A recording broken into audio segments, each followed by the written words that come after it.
Fala galera, beleza? Então gente, esse vídeo aqui eu vou mostrar pra vocês uma novidade muito interessante que a Shiba Inu tá querendo fazer, tá bom? É uma coisa que vai ser, eu sinceramente, na minha parte, eu não acho muito interessante deles fazerem isso, mas não deixa de ser também uma notícia muito legal pra passar pra vocês. Então eu vou mostrar isso aí pra vocês e vou mostrar pra vocês o que tá acontecendo com outras stablecoins, como por exemplo o USDT, pessoal, que é Tether, que tá sofrendo um pouquinho aí, mas ela também tá se precavendo do mercado, depois daquele escândalo da Luna e etc, tá bom? Então esse vídeo aqui vai ser mais informativo do que de airdrop e etc. Então antes de começar com vocês, não se esqueçam de deixar o like no vídeo, de se inscrever no canal e de deixar também a sua notificação ligada. Liga esse sininho aí e bota todas as notificações para ficar por dentro dos outros vídeos. Então vamos começar. Então pessoal, estamos aqui no primeiro site, que é o Seu Dinheiro aqui, né, que é o nome do site. Eu vou mostrar algumas informações para vocês.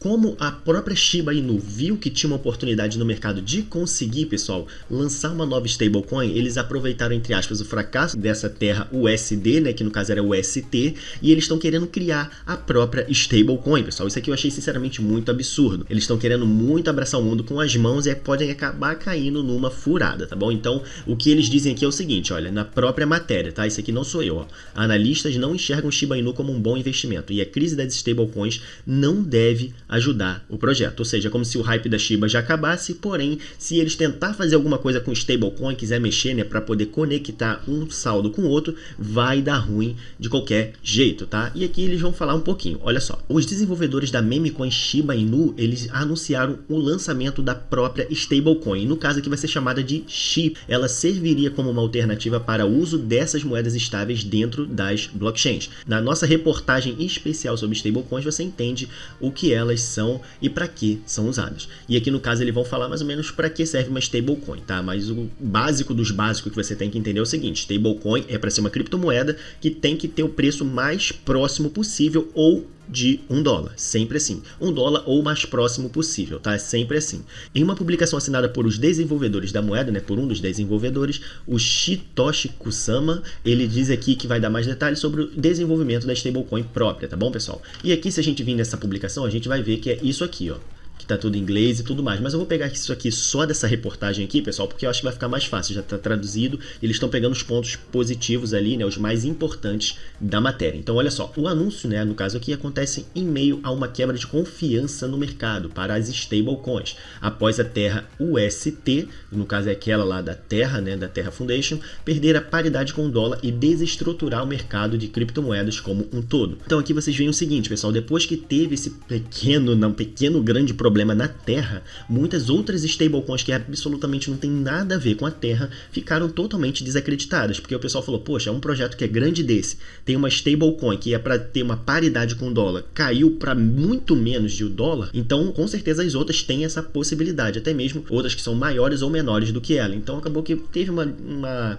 parte de pessoas desacreditar, né, vamos dizer assim, o mercado de stablecoins. Então aconteceu o quê? Que a própria, por exemplo, aqui Tether foi afetada um pouco, tá? Olha só, as stablecoins tremeram com o abalo da Terra. Será o fim das criptomoedas estáveis? Isso aqui já é outra matéria, que o que acontece aqui? Muitas pessoas estão se desfazendo de do USDT, pessoal, quase que não sai aqui. A USDT é a Tether, tá bom? E ela é uma das principais, né, apesar de todos os problemas, etc, ela também foi muito afetada nisso aí, porque ela é uma das principais. Então muita gente tem e está se desfazendo dela. Então eles estão tendo que fazer o máximo possível para igualar aí a demanda do mercado, tá bom? E aqui no caso, olha só, uma rede de SHIB, ó. Ao longo da postagem, Kusama ainda ressalta que a criação de uma rede blockchain própria da Shiba Inu, cadê? Também está avançando a Shibarium Layer 2 e SHIB FE, pessoal, no caso aqui. E aqui eles dizem o seguinte, ó, são ambientes criados para o desenvolvimento de projetos dentro dessas blockchains. Em resumo, a Shibarium Layer 2 é desenvolvido dentro da blockchain da Ethereum, que utiliza a criptomoeda Boni Shiba Swap para funcionar, tá bom?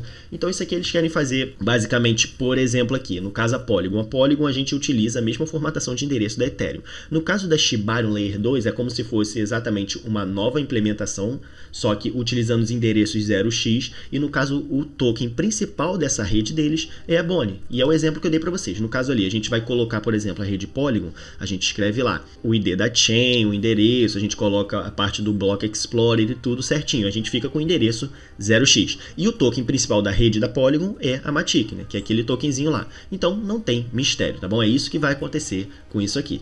Então, pessoal, vocês veem o seguinte, eles estão aqui muito emocionados, isso na minha opinião, tá? Estão muito emocionados, mas eu acho que eles vão acabar fazendo isso aqui mesmo. Eu lembro que há muito tempo atrás, uma das principais coisas que eles queriam fazer era colocar, né, a própria blockchain para funcionar, e eles agora, depois desse abalo aí que teve na Terra e nas stablecoins, eles já querem aproveitar mais isso. Então, eu acho que é muita coisa para eles fazerem ao mesmo tempo, mas aí fica a critério de cada um. Diz aí nos comentários o que você acha disso aqui. E aqui, pessoal, tem mais uma matéria que é aquilo que eu queria falar para vocês, o porquê das stablecoins ter sofrido um pouquinho, tá? E como eu disse, a USDT, né, que é Tether, é a principal stablecoin do mercado atualmente. Isso aqui não tem como negar, tá bom? Existem outras, como o BUSD, tem a DAI, né, que é uma das principais aí também, porém o Tether aqui é o maior de todos, tá bom? E aqui o que acontece? Você vê que, olha só, investidores retiraram mais de 7 bilhões de dólares de Tether desde que a moeda perdeu sua paridade com o dólar na semana passada, levantando tremores aqui, né, temores no caso,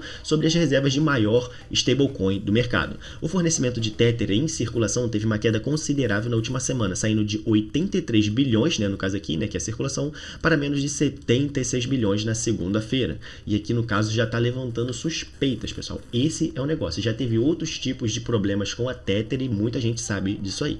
No entanto, na última quinta-feira, a Tether deveria sempre estar cotada entre $1. Ela perdeu sua paridade com a moeda americana ao atingir, olha só, 94 centavos de dólar.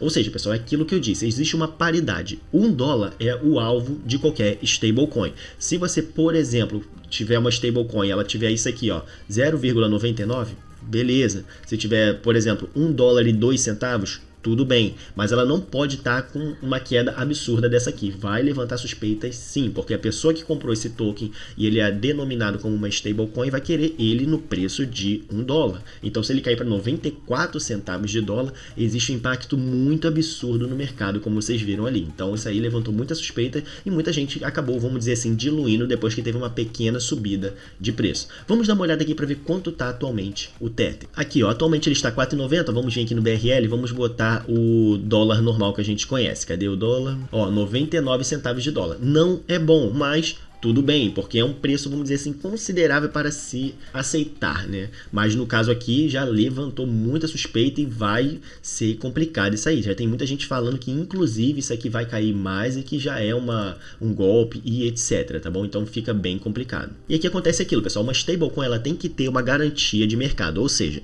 se muita gente for diluir ela tem que ser recomprada para o preço ficar totalmente equilibrado. Se ter muita gente comprando, tem que ir lá os próprios criadores, vamos dizer assim, né, entre aspas mesmo, e dar umas vendas do token. Ele tem que se manter naquele preço, ele não pode nem muito nem baixo. Então acontece o quê? Que as stablecoins costumam fazer muitas reservas de moedas fiduciárias, ou seja, real, dólar, euro, essas coisas assim.